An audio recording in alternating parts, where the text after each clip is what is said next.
So in this meditation, the technique is essentially, I'm going to tilt this camera up real quick, sorry. Realizing I'm having to kind of duck to get in the picture here.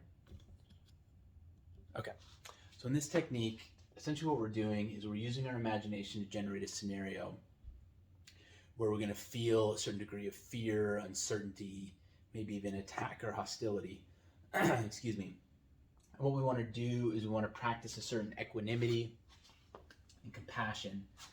In Buddhism, they talk about the 4 qualities of the heart, which are equanimity, right? The ability to maintain a certain poise even in difficult circumstances, right? Compassion, which is the ability to feel, right, deeply in connection with the suffering of ourselves and others instead of being indifferent to it. Metta, or loving kindness, right, which is a feeling of goodwill toward all, including ourselves. And then sympathetic joy, which is essentially the ability to share in the emotions of others, including the well-being or happiness of others. And again, in Buddhism, we talk about cultivating those 4 qualities, perhaps even praying for those 4 qualities, practicing those qualities, the goal being to open the heart and to recognize that those 4 qualities aren't just like virtues, like 4 commandments that people practice out of discipline. We can do that, but the larger point is those are actually the 4 natural expressions of the open heart. And if we can teach that heart to open, including in scary situations, right, including in situations where we feel threatened, if we can encourage that heart and ultimately train that heart to trust in reality, to trust in the wisdom of remaining open unconditionally, then we can actually live through those 4 qualities. They'll actually emerge more naturally out of us. And from that state, with those 4 qualities humming, instead of maybe our usual qualities of being more discriminating, of opening our heart sometimes, closing it others, opening it to some people, closing it to others, right? Being more conditional with it, which then tends to tie to our own personal preferences, our own biases, things like that.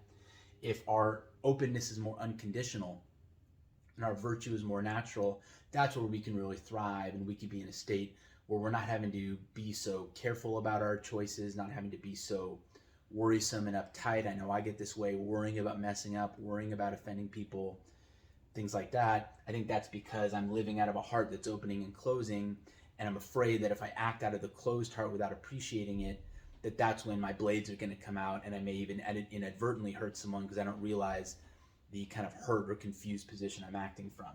So the more we can open and know we're acting from an open place, this is where we can really surrender back into reality, surrender into being part of the fabric of the universe, which is what we really are, and live from that open beating heart in a state that feels more like an improvisation, but is really more of being a private flow, opening to the public flow of what is. Okay, so that's kind of the background. What's the technique we're using? We're picturing that as we're sitting on our meditation cushion, right, or sitting in our chair, we could be standing, we could be lying down, whatever we want. We take a few breaths, we get settled, and then we use our imagination to summon the image of a ferocious beast, right? I like to use the example of the tiger, especially since, looking into a tiger's face, like an image in like a National Geographic magazine, those eyes can be that amber or emerald color, and there could just be a wildness and an intensity in them, especially if the teeth is snarled and you got those whiskers going, and then, the striping and the coloring, and you can picture how big it is. I mean, those images can kind of be a little chilling and exhilarating to see the power and the wildness, the danger to us, but also just the beauty of the animal. And so what we're doing is we're imagining that, picture a lion, picture a bear, whatever works for you, being right there next to you, right? You're on your meditation position, and that creature is about as close as it could be. I mean, its breath as you're meditating is like hitting your eyelids, right? If it were to stick out its tongue would come against your face. It's that close. It's right there. And you are defenseless, right? You can't get up and run away. You can't bop it on the nose, pull out a blade, or do something like that. And you're also kind of what I'll call charmless, which is you can't kind of stand up and try to play some game to outsmart or confuse it, right? You can't run away, you can't go ooga booga, throw sand in its eyes, talk calmly to it, curl up and cry. We can't do any of our techniques, any of our strategies to try to get the wild animal away from us. We're essentially, again, defenseless, charmless. We're sitting there. All we have is our inner vibration. right? All we have is whatever vibration is inside of us that we are hoping is somehow communicating out to that animal and in some way going to cause that animal to not attack us.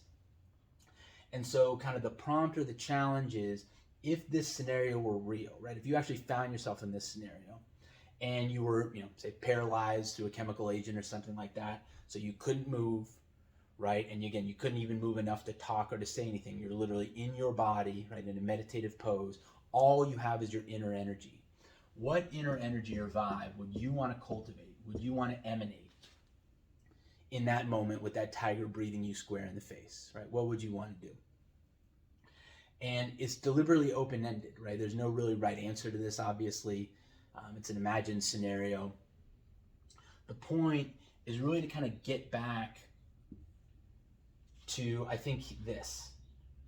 I know for me that this is kind of the answer of where I get to, but I think it's valuable to do trial and error and to try other things as you go to see what works. Kind of like the movie Groundhog Day, he's born over and over and over and over, day after day, into the exact same scenario. What this does is give him the opportunity to experiment, to try things, to see what's going to help him be happier, what's going to help him be more fulfilled. He tries eating all the junk food, robbing the banks, killing himself, being a menace, all those things. But I think he had to do that to really get to the point where he could fully appreciate why essentially living for others, cultivating his qualities and sharing them with others was the wiser approach. And so I think in our cushion, in our meditation here, we could do the same thing, right? We could try to maybe project the tiger face back to the tiger from inside, right? Project hostility, try to project fear to maybe scare it off. And again, we don't really have a real tiger there to respond. So what we're looking for is, what we're going to try to notice with our awareness as we're meditating is, when I cultivate vibe 1 or cultivate vibe 2, or I kind of bring these qualities together, what's happening in my body as that happens? What's happening in my mind? How do I feel? What happens to my attentiveness, right? Is my posture slackening? Am I still able to attend to my breath? What's happening? Because the one indicator that we're out of balance is when we're starting to lose touch with our situation, right? We're no longer feeling our body and our posture. We're no longer able to gauge our breath. We're no longer able to remain calm and adaptable in the situation. We're feeling stuck maybe in a certain mode of doing things, feeling maybe even a little pulled down and by it. Those are all indicators that we're out of our balance, right? That we're out of our heart. And so using this kind of setup to experiment with different inner vibes, right? Different inner energies, I think will allow us gradually to discover in ourselves what are the ways that we as agents, we as beings who feel like we have choice and who sense that we have some kind of interaction with our inner energy, that we're able to kind of change our mood if we need to, or change our attitude if we need to. Especially if the moment calls for it, it's really important, something's urgent. We know we can kind of snap out of our funks, even if just temporarily, and try to kind of show up and come to things. I think what meditation gives us an opportunity to do is to make that less conditional, to make showing up and being present not something we do just in response to circumstances in life that seem to call for it, but actually as a gift to ourselves from moment to moment, so that no matter what happens in life, right, or no matter what we choose to do in life, we have our full resourcefulness available to us, our full poise. We're really able to show up in a way that we like, right, that helps us feel good and helps us feel present. And then that naturally will outflow into others, not just as a good example, but just everything we do from that position is going to be more loving, more kind, more considerate, as opposed to when we're acting more out of our reactivity and our fear.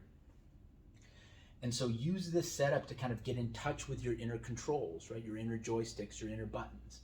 What are the ways that I inside of myself calm myself down or work myself up? And then as you're doing with that, experiment with different settings of it, right?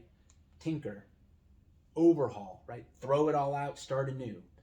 And the more you do this, I think you'll find you get more and more connection, again, with that kind of inner gear work, right? Those inner controls. You get a better sense of how certain vibes within you are affecting your mind and your body over time. And again, I don't think there's a huge secret that, I'm kind of over and over here pointing back to what we're looking for is open-heartedness. Open-heartedness is really, at its deepest level, I think, a radical acceptance of what's going on. And so one thing you might tinker with here is just accepting what's happening. You could say, tiger, right? Tiger. You could say human.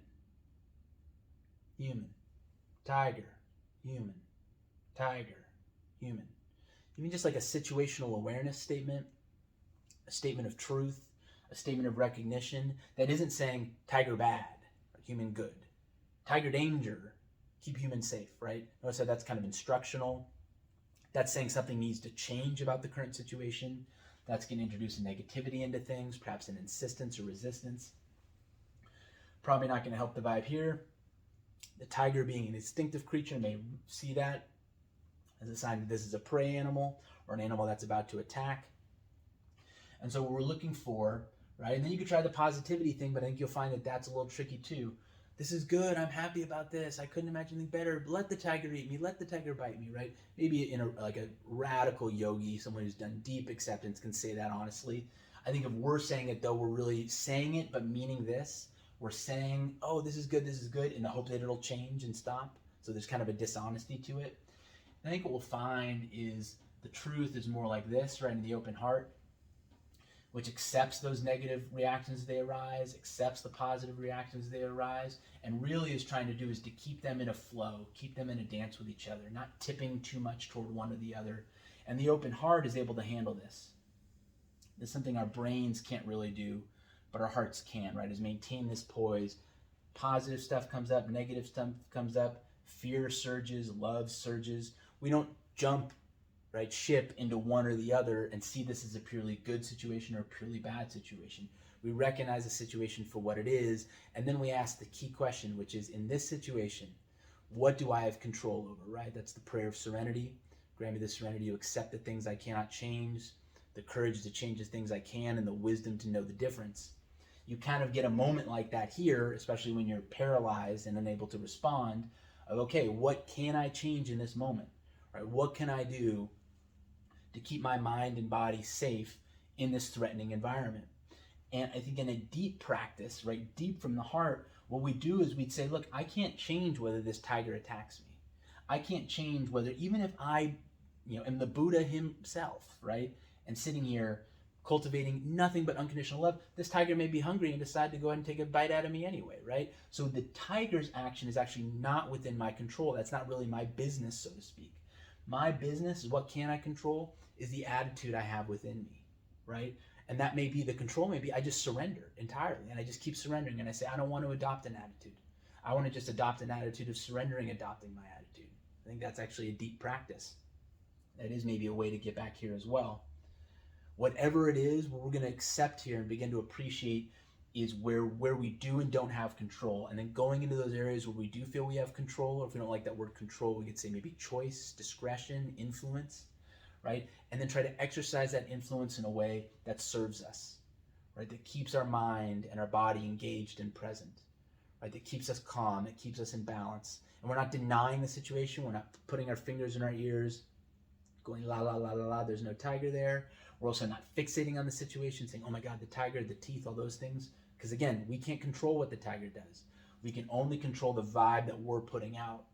And so the more we can kind of get into that inward focus and then learn the ways that we can influence our inner energy and our inner vibe, the more peace I think we'll actually be able to generate from within ourselves. And then we can carry that around with us unconditionally throughout our days. And if we do that, we're able to show up for ourselves and our others and the situations in our life in a way that really serves us and serves them, instead of having our showing up being conditioned on just how well did I sleep last night, how am I feeling, did I get a good meal, am I being treated the right way, do I feel like this vibe is right? The more conditional our showing up is, the more we're at the mercy of our external conditions, the more we can bring that influence inward, right, and generate something from within ourselves that is able to handle and respond to any situation in a way that we're at peace with. That's, I think, where that lasting peace and happiness and calm comes from. And again, I think both the cause and the effect of that is this opening heart that has those four qualities again: equanimity, compassion, loving kindness, and sympathetic joy. If those are the vibes coming off of here, I think we can look down and we won't even need to tell ourselves it's good or bad. We'll be able to feel within our body that natural radiance coming out, and smiling is at that point kind of the natural response.